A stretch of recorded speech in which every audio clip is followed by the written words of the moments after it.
तो ये कहानी शुरू होती है हैना नामी एक लड़की को दिखाते हुए। हैना अपने डैड के साथ वीरान बर्फानी जंगलों में रहती है। दुनिया से इतना दूर होने के बावजूद भी उसे सब कुछ आता है। उसके डैड एरिक ने उसे 6 अलग अलग तरह की लैंग्वेजेस सिखाई हैं। कराटे और hand to hand combat fighting में तो कोई उसे हरा ही नहीं सकता। निशाना चाहे वो तीर से लगाए या गन से, वो कभी अपना निशाना नहीं चूकती। और इस सब की ट्रेनिंग पिछले 13 सालों से एरिक उसे दे रहा है। एरिक को ये सब चीजें इसलिए आती थी क्योंकि वो एक CIA एजेंट था। और फिर एक दिन उसे कंपनी का एक राज पता चल गया। ऐसे वो कंपनी के लिए खतरा बन गया। CIA के लोग उसे मारना चाहते थे, लेकिन वो खुद की और अपनी बेटी की जान बचाकर यहाँ दुनिया से बहुत दूर आ गया।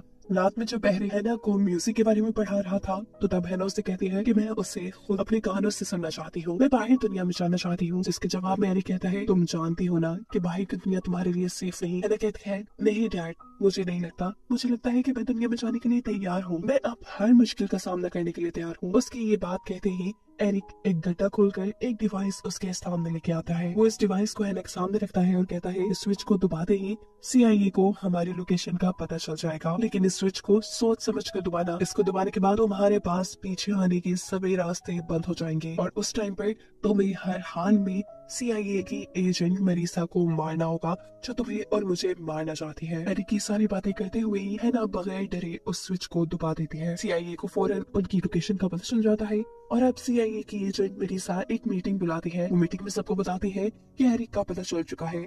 एरिक एक बहुत ही अच्छा और काबिल CIA एजेंट था। उसे पकड़ना बहुत ज्यादा जरूरी है क्योंकि उसके पास कंपनी के सीक्रेट्स हैं। दिखाया जाता है कि एक फोर्स को एरिक के घर एरिक को पकड़ने के लिए भेज दिया जाता है। जबकि यही हम एरिक को देखते हैं, जो हैना से कह रहा था कि जैसा मैं कहूँ तुम्हें वैसा ही करना है। अब हम मर्लिन में मिलेंगे और तुम भी मरने आओगी। ये कहते ही वो तो यहाँ से जा चुका था, लेकिन अब चारों तरफ से हैना के घर को पुलिस ने घेर लिया था। जैसे 2 पुलिस वाले अंदर आते हैं, हैना एक ही मिनट में दोनों को वहाँ पर मार गिराती है। लेकिन फिर बाकी फोर्स हैना को पकड़कर CIA के हेडक्वार्टर्स ले आती है। यहाँ पर सबसे पहले एक ऑफिसर उससे डेरोगेट करने के लिए आता है, जिससे वो बात नहीं करती और कहती है कि मैं सिर्फ मेरिसा से बात करूंगी। ये सुनते ही अब एक और लड़की इस रूम के अंदर आई थी। तकरीबन वो मेरिसा जैसी दिख रही थी, जो हैना से कहती है, बोलो मैं ही मेरिसा हूँ। अब हैना इस एजेंट से काफी सारे सवाल करती है, ये कंफर्म करने के लिए कि वो एजेंट मेरिसा है भी या नहीं। ये एजेंट हैना के सभी सवालों के सही जवाब दे रही थी, क्योंकि उसके माइक्रोफोन के जरिए मेरिसा उसे सारे सवालों के जवाब दे रही थी। जैसे ही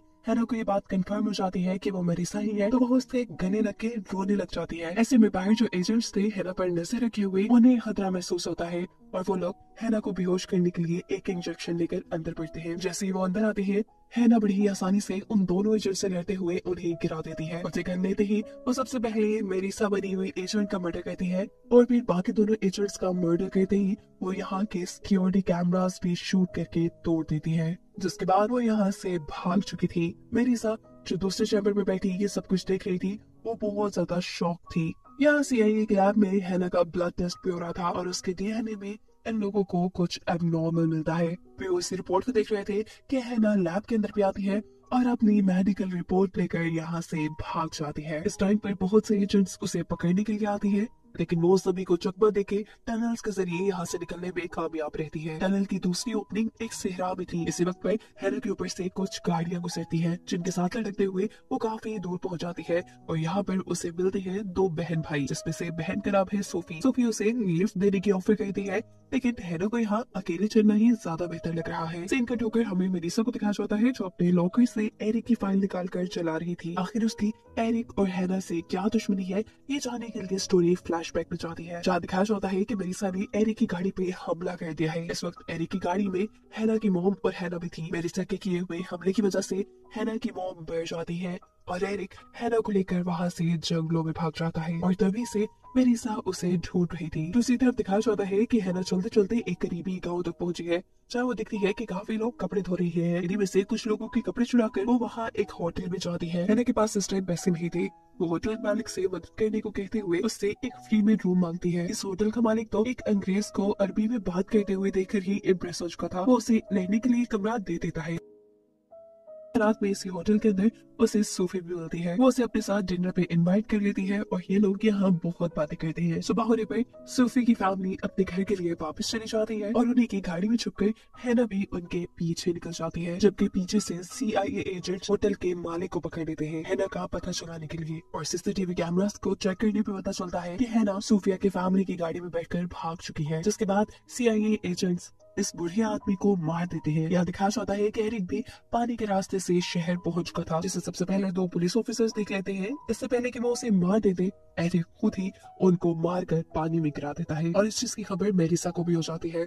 दूसरी तरफ हम हैना को सूफिया की गाड़ी में देख रहे हैं, जो उनकी फैमिली को एंजॉय करता देखकर खुश हो रही थी। इस टाइम पर सूफिया को छोटा भाई उसे देख लेता है, लेकिन वो किसी को हैना के बारे में कुछ नहीं बताता। ये लोग जब रास्ते में एक दूसरे होटल पर रुकते हैं तो तब सूफिया भी हैना को अपने साथ देख लेती है और वो इस मरतबा हैना को भागने या छुपने के बजाय अपने साथ रुकने को कहती है।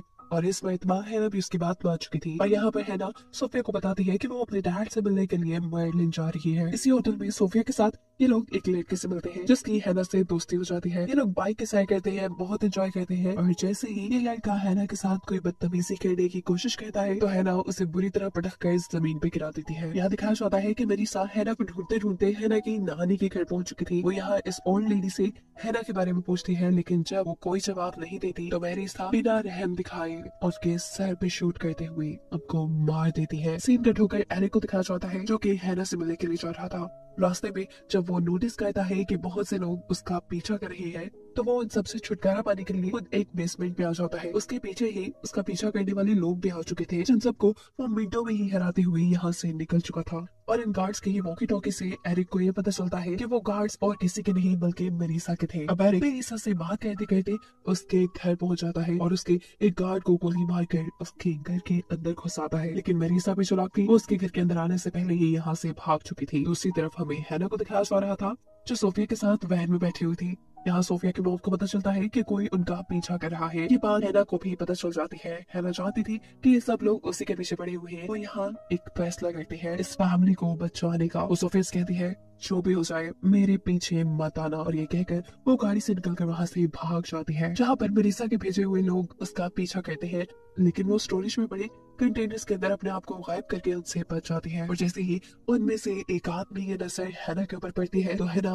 बिना वक्त जाया किए उन्हें पीटना शुरू कर देती है। उसके अंदर दो आदमियों से एक साथ लड़ने की ताकत थी, वो बहुत ही महारत से लड़ रही थी और पीछे आकर ये सब सोफिया देख लेती है। सोफिया अब हैना से डर चुकी थी, वो अब भागकर अपनी गाड़ी में वापस चली गई थी। मेरिसा के काफी बंदों को ठिकाने लगाने के बाद मेरिसा का एक और एजेंट पूरी तरह हैना के पीछे पड़ जाता है। उससे बचने के लिए हैना भागती है, लेकिन अब आगे रास्ता भी बंद हो चुका था। सामने समुद्र था जिसके अंदर कूदकर हैना अपने आप को इन आदमियों से बचा लेती है। और अब हैना की इंफॉर्मेशन लेने के लिए ये सारे एजेंट्स सोफिया की फैमिली को बंदी बना लेते हैं। इनको इंटेरोगेट करने के लिए यहाँ पे मेरिसा आती है और छोटे बच्चे से हैना के बारे में पूछती है, जो उसे बता देता है कि हैना अपने डैड से मिलने के लिए मर्लिन जा रही थी और ये बात हैना ने उन्हें होटल में बताई थी। दूसरी तरफ हम देखते हैं कि हैना पानी में तैरते हुए एक बोट में बैठ चुकी थी और इसी बोट के जरिए वो अब उस शहर पहुंच चुकी थी जहां उसके डैड ने उसे मिलने को कहा था। उनकी बताई हुई लोकेशन एक पार्क के अंदर बनी हुई दुकान थी, जहाँ पर उसे एक मैजिशियन मिलता है। वो हैना के यहाँ आने के बारे में पहले से ही जानता था। यह आदमी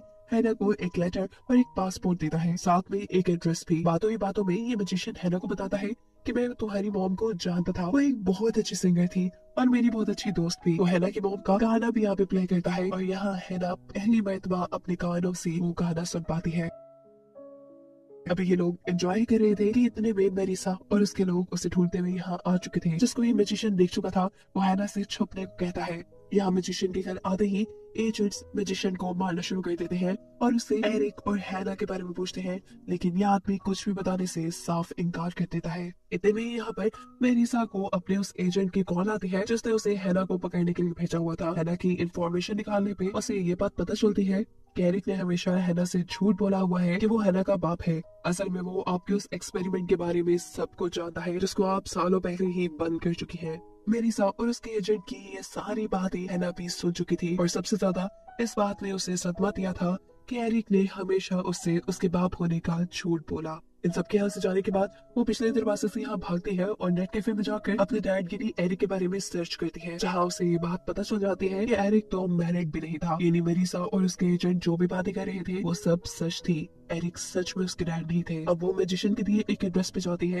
ये उसकी ग्रैंडमा का एड्रेस था। जहाँ जाने पे वो अपनी ग्रैंडमा की पिक्चर के ऊपर लगी हुई गोली का निशान देखती है, जो तब आया था जब मेरिसा ने उसकी ग्रैंड मॉम को मारा था। वो जान चुकी थी कि अब उसकी ग्रैंड मॉम मर चुकी है। अभी वो इसी सदमे में थी कि यहाँ पर एरिक आ जाता है। वो एरिक से मिलकर खुश होने के बजाय उससे सवाल करती है कि या तुम मेरे डैड नहीं हो। जो सुनकर एरिक थोड़ा कंफ्यूज हो जाता है। वो उससे कहता है मैंने तुम्हें इतना बड़ा किया, मैंने तुम्हें पाला। लेकिन हैना कहती है नहीं, सच बताओ तुम मेरे डैड हो कि नहीं। और यहाँ फिर एरिक को सच बताना ही पड़ता है कि वो सच में हैना के डैड नहीं थे। वो उसे अब अपनी कहानी सुनाता है कि उसे हैना कैसे मिली थी। वो एक CIA एजेंट था और उसे एक मरतबा किसी खास मिशन के लिए प्रेग्नेंट लेडीज को ढूंढने का काम दिया गया, और तुम्हारी मॉम भी उन लोगों में से ही एक थी। उस प्रोजेक्ट के अंदर बच्चों के पैदा होने से पहले ही उनके DNA के अंदर कोई खास सीरम इंजेक्ट कर दिया जाता था, जिसकी वजह से जब वो बच्चे पैदा हों तो उनके अंदर ना तो डर हो और ना ही वो रहम खा सके। ऐसा करने से CIA अपनी एक बहुत ही मजबूत आर्मी बनाना चाहती थी और उनकी लड़ाई करने की ताकत किसी आम इंसान से कई ज्यादा हो। एरिक बताता है कि मैंने 20 औरतों को इस प्रोग्राम में शामिल किया। सब कुछ नॉर्मल चल रहा था, लेकिन जब सारे ही बच्चे 2 साल के हुए तो मेरिसा ने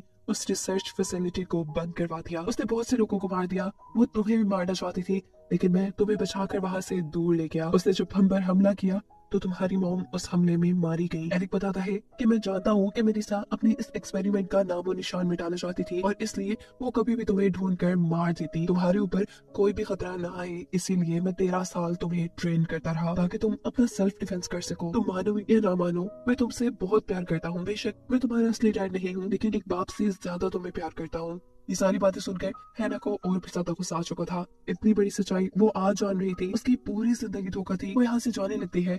एरिक जब उसे रोकने की कोशिश करता है तो वो एरिक की ही सिखाई हुई लड़ाई उसी के साथ लड़कर उसी को हरा कर यहाँ से भाग जाती है। देखते ही देखते यहाँ पर मेरिसा भी आ जाती है। उनकी गाड़ियां देखकर एरिक मेरिसा को यहाँ से भागने को कहता है और खुद मेरिसा के लोगों का ध्यान भटकाने की कोशिश करता है। यहाँ पर मेरिसा के एजेंट एरिक को दोनों तरफ से घेर लेते हैं।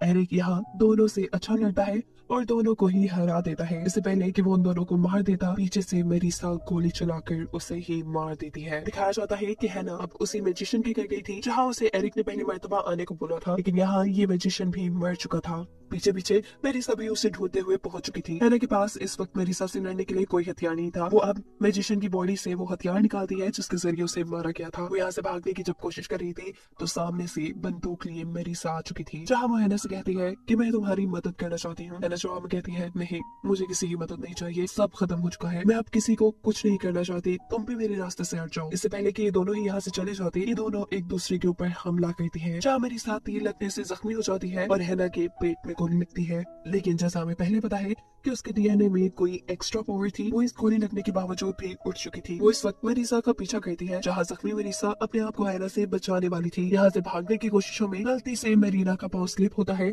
और वो वापस नीचे गिर जाती है। उसके हाथ में पकड़ी हुई गन भी छूट चुकी थी, जो अब हैना के हाथ लग चुकी थी। हैना उस बंदूक को उठाती है और अब मेरिसा को ही मार डालती है। उसने अपनी जिंदगी के सबसे बड़े खतरे को मार डाला था और अब वो आजाद थी। लेकिन दुख इस बात का था कि जिसे उसने इन खतरों से लड़ने के लिए तैयार किया, हैना अब उसे भी खो चुकी थी। यानी वो अपने डैड एरिक को खो चुकी थी, जिसका उसे दुख भी था। वो अब अकेली रहने वाली थी और इस सब के साथ ये कहानी यहाँ खत्म हो जाती है।